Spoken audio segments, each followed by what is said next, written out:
Hello, good morning, welcome back to my channel Anupama real স্টোরিতে আমার সমস্ত বন্ধুদের অনেক অনেক স্বাগত।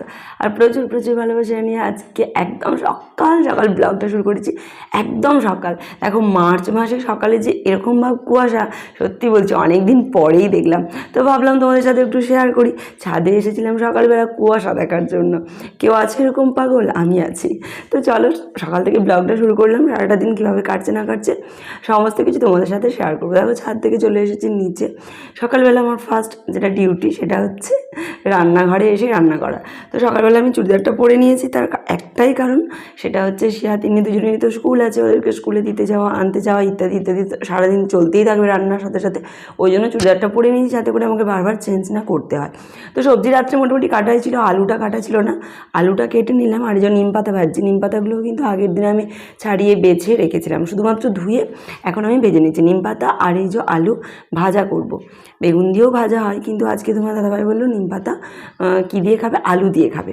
আর তোমার দাদাভাই না নিম পাতা করলা এইসব খেতে খুব ভালোবাসে।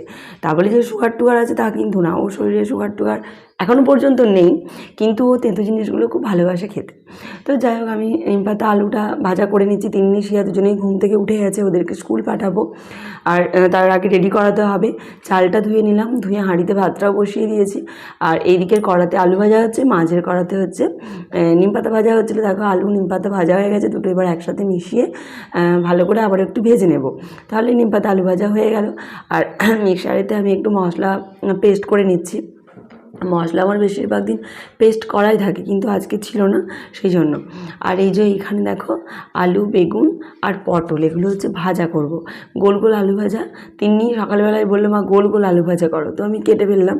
আর পটল দুটো ভাজা কাটছি তোমার দাদাভাইয়ের জন্য, আর হচ্ছে বেগুন ভাজা। তাছাড়া আজকে চিকেন রান্না করবো, ওই জন্য বেশি কিছু রান্নার ঝামেলা রাখছি না। তার কারণ চিকেন হলে আমার মেয়েরা আর কোনো সবজি টবজি কিচ্ছু খাবে না, ওই চিকেন আর ভাত খাবে, ওই জন্য আর বেশি কিছু করছি না। আর নিম পাতা এইসব, করলা এইসব তো আমার মেয়েরা খায় না। আমি এবার দেখো জলের বোতলগুলো ভরে নিচ্ছি, শিয়া আর তিন্নি, ওদের দুজনের জলের বোতল ভরে নেব। আর তারপরে যে দেখো তার মাঝে যে তিন্নিকে রেডি করে দিয়েছি, ও তিন্নিকে তো আগে রেডি করলাম, তোমরা দেখতেই পেলে। তিন্নির সাথে সাথে শিয়াও কিন্তু রেডি হয়ে গেছে। আর এই সময় ক্যামেরাটাকে ধরে দিচ্ছে জানো, শিয়া ধরে দিচ্ছে। ও নিজে থেকেই বললো মা দাও আমি একটু তোমার ভিডিওটা করে দিই, সচরাচর ওদেরকে বলি না। তো শিয়া যখন বললো তো আমিও দিয়ে দিলাম ওকে। আর তিন্নি তো হেসে উল্টোবাজি খাচ্ছে, দিদি হচ্ছে যে ভিডিও করে দিচ্ছে বলে। আর এখানে তোমার দাদাভাই আছে, শিয়ার একটা, শিয়ার না তিন্নির একটা বই ছিঁড়ে গেছে, সেটা হচ্ছে মলাট করে দিচ্ছে। শিয়া নেড়ু হয়েছে, শিয়াকে নেড়ু হয়ে তোমরা এই ফার্স্ট দেখছো।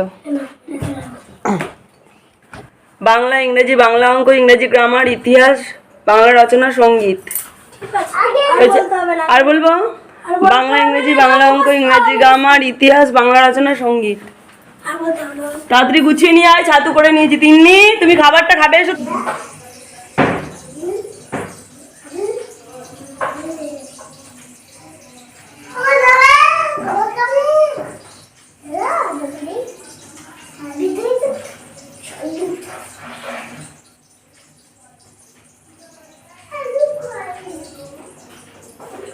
তিন্নি ও আমি এলাম তো সে চলে গেল।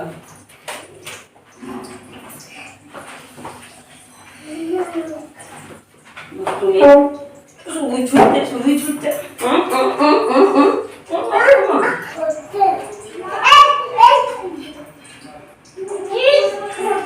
সকালবেলা 7:30 থেকে স্কুল, তার সঙ্গে সকালের রান্না, তো অনেকটা চাপ আর প্রচুর ব্যস্ততার মধ্যে থাকি। তার সঙ্গে যদি এরকম ভিডিও মানে ব্লগ ভিডিও করা, তা বুঝতেই পারছো, ক্যামেরা সেট করা, কোন ভিডিওটা শ্যুট করব কোনটা না করব, তো প্রচণ্ড চাপের মধ্যে সকালটায় থাকি। আর চাপের মধ্যে থাকি বলে আমার মনে হয় যে ব্লগটা এই সময়ই করি, কারণ যে সময়টা বসে থাকবো সেই সময়টা ব্লগে তোমাদেরকে কী দেখাবো বলো।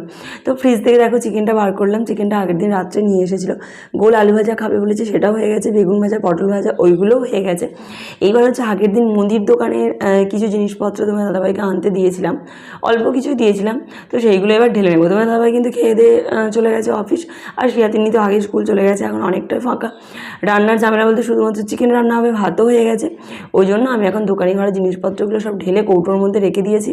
এখানে চাউমিনটা রাখলাম। আর তিন্নির হচ্ছে খাবার কর্নফ্লেক্স, সেটাও শেষ হয়ে গিয়েছিল।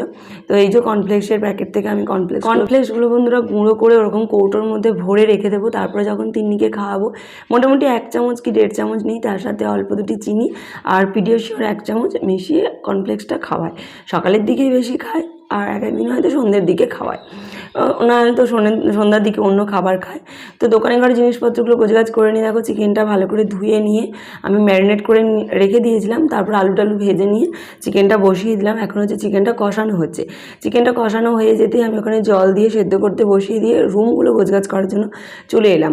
আর 2 মেয়েই এখন স্কুলে আছে, বুঝতেই পারছো একদম ফাঁকা ফাঁকা মাঠে মানে হুড়তাড় করে সমস্ত কাজ আমি করে নিচ্ছি।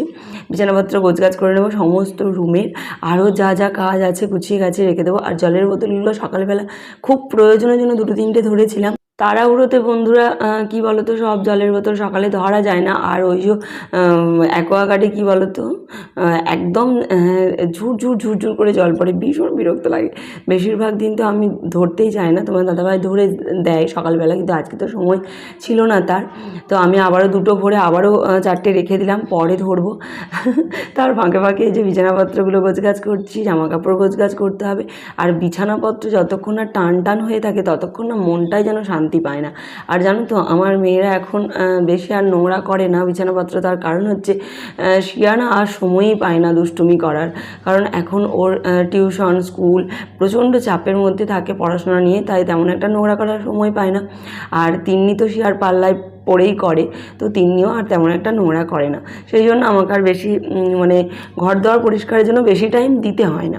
তবে হ্যাঁ, এই যে আমার একটা বদ রোগ, সেটা হচ্ছে জামা কাপড়গুলো ছাদ থেকে নিয়ে এসে জড়ো করে রেখে দিই, সেই দিনে গোছগাছ করি না, তার পরের দিন সকালে গোছগাছ করি। তো এই জামা কাপড়গুলো আমাকে গোছগাছ করতে হবে। এইগুলো যতক্ষণ না গোছগাছ করবো বিছানাটা যেন নোংরা হয়ে থাকবে। তাই দেখো এই জামা কাপড়গুলো গোছগাছ করে নিচ্ছি। আর আজকে বেশি জামা কাপড় ছিল না, এক একদিন এত পরিমাণে জামা কাপড় থাকে যে গোছ করতেই আমার ওখানে 30 মিনিট সময় চলে যায়। তো এটা আমার গাফিলতির জন্যই হয়। আর প্রায় দিনই তোমার দাদাভাই বলে যে এগুলো সন্ধ্যাবেলা কি বিকালবেলা তুমি গোছ করতে পারো না। হয় না গো, মানে সন্ধ্যাবেলা তো ওদেরকে পড়তে বসায়, আর বিকালবেলা আমার ইচ্ছা করে না। তো যাই হোক, তোমার সাথে কথা বলতে বলতে দেখো এই রুমটাও গোছ করে নিলাম। মোটামুটি সমস্ত রুম আমার কিন্তু গোছ করা হয়ে গেল। আর এই যে ফ্রিজের মাথায় যে খাবারটা ছিল সেই খাবারটা ছিঁড়ে গেছে, তো এখানে একটা তোয়ালে দিয়ে রাখি। সেই তোয়ালেটা নোংরা হয়েছিল, কাচতে দিয়েছিলাম, তো তোয়ালেটা আবারও ফ্রিজের মাথায় দিয়ে দিলাম, তা না হলে ফ্রিজের মাথাটা নোংরা হয়ে যায়। আর তোয়ালেটা হলে কি, তোয়ালেটা তুলে আমি কাচতে দিয়ে দিলাম অনেক দিন ছাড়া। আর কিছু না দিলে কি বলো তো, আমাকে ডেলি ফ্রিজের মাথাটা মুছতে হয়। আর এইদিকে যে চিকেনটা সেদ্ধ করতে দিয়েছিলাম সেটাও তো হয়ে গেল, নামিয়ে নিলাম। গ্যাসের ওই দিকটা মুছেছিলাম, এই দিকটা ওভেনটা ভাগাভাগি করে মোছার একটাই কারণ, চিকেন রান্নাটা এদিকে হচ্ছিল, তো ওই দিকটা ফাঁকা ছিল বলে ওই দিকটা আগে মুছে নিয়েছিলাম। তারপরে দেখো ওড়নাটা নিয়ে চলে গিয়েছিলাম তিন্নিকে স্কুল থেকে নিয়ে আসার জন্য। তিন্নিকে স্কুল থেকে নিয়ে চলে এলাম। আর শিয়ার তো এখন নাটকের রিহার্সাল হবে 10:30 পর্যন্ত হবে, তারপরে শিয়াও চলে আসবে। আর প্রচণ্ড গরম পড়ে গেছে, শুধু এইটুকু হেঁটে এসেছি, এত মানে গরম লাগছে কি আর বলবো। তিন্নি দেখো স্কুল ড্রেসটা খুলে জামাটা চেঞ্জ করিয়ে দিলাম, এরপরে ওকে খাওয়াবো। আর তারপরে রান্নাঘরে চলে এসেছিলাম, শিয়াও এসে হচ্ছে স্কুল থেকে এসে খাবে। আরে তোমরা কি ভাবছো চপ ভাজছি? চপ না, এগুলো হচ্ছে কি বলো তো, বেসনের বড় বড় করে বড়া বানাচ্ছি। একটু বেশ গরম তেলের মধ্যে হাই ফ্লেমে যদি বেসনটা এরকমভাবে দেওয়া হয়, বেশ এরকম ফুলে যায় না, তো এরকম বড় বড় করে বড়া কয়েকটা বানিয়ে নিয়েছিলাম। এইগুলো দিয়ে পেঁয়াজ দিয়ে মেখে টেকে আমি শিয়াকে হচ্ছে খেতে দেবো, মানে মুড়ি খাবে আর আমিও খাবো, ওই জন্য দেখো কতগুলো ভেজে নিয়েছি। তার মাঝে আমি তিন্নিকে আপেলটাও খাইয়ে দিয়েছি। এখন 11টার মতো বাজছে, ওদের দুজনকে খেতে দিয়ে আমি ছাদে এসেছি। আর এই যে জামা কাপড়গুলো কেচে ধুয়ে মেলে দিয়ে চলে গেছে। আর সকালবেলা দেখেছিলে তো কীরকম কুয়াশা এসেছিলো, এখন দেখো একদম রোদ ঝলমলে আবহাওয়া। এই যে গাছে জল দেবো, আর এখন এত রোদ ওঠে দুপুরের দিকে, দুবার করে গাছগুলো জল না দিলে গাছগুলো শুকনো হয়ে যাবে, ওই জন্য সকালে একবার দিই আর বিকালে একবার দিই। কিন্তু আজকে সকালে একদম সময় হয়নি, তাই 11টা বেজে গেল। এই সময় হচ্ছে আমি গাছগুলো জল দিয়ে দেবো। 11টার পর যদি আরও বেলা হয়ে যায় তাহলে কিন্তু রোদের মধ্যে গাছগুলোতে জল দিলে সেটা খারাপ। তোমরাই আমাকে বলেছো, অনেকেই নিষেধ করেছো রোদের মধ্যে গাছেতে জল না দিতে, তো সেই জন্য আমি 11টার মধ্যেই চেষ্টা করলাম তাড়াহুড়ো করে দিয়ে দিতে, আবারও বিকালেও দেবো। আর গাছগুলোতে ফুল হোক বা নাই হোক, গাছগুলোর যেন একটা মায়াতে পড়ে গেছি, জল না দিলে ভীষণ কষ্ট হয়। যেমন তোমাদের মায়াতে পড়ে গেছি, তোমাদের সাথে ভিডিও শেয়ার না করলে কষ্ট হয়, তাতে ভিউজ হোক আর নাই হোক, ঠিক সেই রকমই গাছগুলোরও মায়াতে পড়ে গেছি। আর এই যে দেখো একদম স্নান টান করে শিয়াকে তিন্নিকে দুজনকে স্নান করিয়ে নিয়েছি। আমিও স্নান করে নিয়েছি, পুজো টুজো সব হয়ে গেছে। আর শিয়াকে হচ্ছে যে একটা আন্টি পড়াতে চলে এসেছে 11টার সময়, মানে 11টার পরপরই চলে আসে, তো পড়াতে বসে গেছে। আর আমি এই যে তিন্নিকে নিয়ে একটু পড়াতে বসবো। তো তিন্নি ভীষণ দুষ্টু একদম, মানে কী বলো তো, ছোটো বাচ্চা মানুষ পড়তে বসতে চাইবে না জানি, তো ও আবার আর একটু বেশি পড়তে বসতে চাইবে না। তবে পড়া শুরু করলে বেশ টুকটুক করে ভালোই পড়াশোনা করে, কিন্তু শুরুটাই হচ্ছে মুশকিল ব্যাপার। দেখেছো কীরকম দুষ্টুমি করছে। তো আমি ভাবলাম চলো, এখন তো ওর মন বসছে না, আমারও দুটো জিনিস কেনা হয়েছিল, তোমাদেরকে দেখাই বলে দেখো নিয়ে বসে পড়লাম। আর একটু পরেই তিন্নিকে পড়াবো, তাহলে ওর পড়তে মন বসে যাবে। এই যে দুটো নাইটি কিনেছিলাম, 60 ইঞ্চির নাইটি, এগুলো আমাদের পাশের বাড়ির যে দিদিভাইয়ের কাছ থেকে কিনি, সেখান থেকেই কিনেছিলাম। এখনও পর্যন্ত পয়সা দেওয়া হয়নি, কারণ দিদিভাই তো আসেইনি, তারপর আর দিদিভাইকে ফোনও করা হয়নি। তবে নাইটিগুলো 350 টাকার মতো ওরকম দাম নিয়েছে, 60 ইঞ্চির নাইটি, গোল গলা। তো কালারগুলো দেখো আমার বেশ ভালো লাগলো, তার সঙ্গে প্রিন্টগুলোও খুব ভালো লেগেছে। একটু আলাদা প্রিন্ট, তবে দেখতে একই রকম খানিকটা, শুধু কালারগুলো আলাদা। আর একটু আনকমন টাইপের নাইটি, মাঝে মধ্যে পরতেও ভালো লাগে। তো এই দুটোই কিনেছি। এরপরে আমি তিন্নিকে পড়তে বসিয়েছিলাম। তারপরে দেখো তা করতে করতে শিয়ারও ছুটি হয়ে গেছে। এবার আমি দেখো ওদেরকে খেতে দিয়ে দিচ্ছি। আর ওদের তো চিকেন আর ভাত হলেই হয়ে যাবে, ওদের আর কিছু তরকারিপত্র লাগে না। তারপরে চলে এলাম একদম বিকালে। এখন বন্ধুরা বাজছে ঘড়িতে বৈকাল 4:30, এখনো বাজেনি, বাজবো হয়েছে। আর এই যে তিন্নিকে জাস্ট এইমাত্র ঘুম থেকে তুললাম। শিয়া হচ্ছে 3:30টার সময় উঠে চলে গেছে নাটকের রিহার্সালের জন্য স্কুল। আর আমি আর শিয়া এইমাত্র যাচ্ছি, শিয়া বলছি সরি, আমি আর তিন্নি এইমাত্র যাচ্ছি। আর তিন্নির জন্য এতক্ষণ ওয়েট করছিলাম, তারপর রানী ঘুমাবে, ঘুম থেকে উঠবে, তারপর ওকে নিয়ে যেতে হবে। তারপর ওদের দুজনকে নিয়ে একটু পার্কে যাব, একবারে পার্ক হয়ে তারপর বাড়ি আসবো। আর এই যে হাতে দুধের জায়গাটা নিয়েছি, নিচে যখন নামবো দুধের জায়গাটা দিয়ে নামবো। দুধটা দিয়ে দেবে কাকিমা, দিয়ে দেবে বাচ্চাটা। চলো, এখন নাটকের রিহার্সাল হচ্ছে, এখন কদিন হবে, 17 তারিখ না, শিয়ার স্কুলে নাটকের রিহার্সাল শেষ হতে দেখো ওদের দুজনকে নিয়ে চলে এসেছিলাম সোজা পার্কে।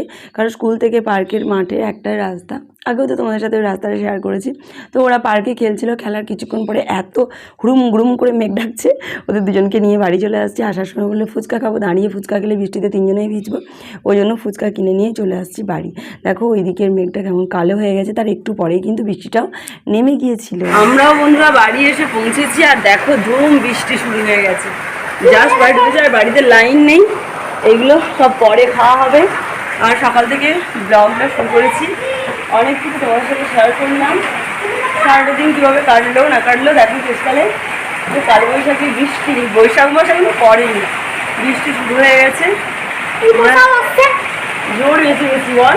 অনেকটা দূরে ছিলাম, পার্ক মানে কতটা দূর বলো তো আমাদের বাড়ি থেকে? আমাদের বাড়ি থেকে পার্ক হয়তো 1 কিলোমিটারের মতো দূরত্ব হবে, জানো তো বন্ধুরা। তো যাই হোক, আমরা যে চলে এসেছি, অনেক বলে হাতে ছাতা পাতা কিচ্ছু ছিল না, ফুচকাগুলো বলেছিল দাঁড়িয়ে খাবো। আমি বললাম দাঁড়িয়ে খাওয়ার দরকার নেই, বাড়ি গিয়ে খাবো, দাঁড়িয়ে গেলে হয়তো ভিজেই যেতাম। আর এই যে এরা হচ্ছে এই বারান্দা দাঁড়িয়ে বৃষ্টি হচ্ছে, অনেকদিন পরে এই যে বৃষ্টি হচ্ছে, আমারও ভালো লাগছে। আর বাড়িতে লাইন নেই, বাংলা বিদ্যুৎ চমকাচ্ছে। যাই হোক বন্ধুরা, আজকের ব্লগটা আমি এখানে শেষ করলাম। টাটা। সময় মতো বাড়ি ফিরে আসতে না পারলে বন্ধুরা এরকম বিরাট সুনামির মতো বৃষ্টির মুখে তিনজনেই কিন্তু পড়তাম। টাটা।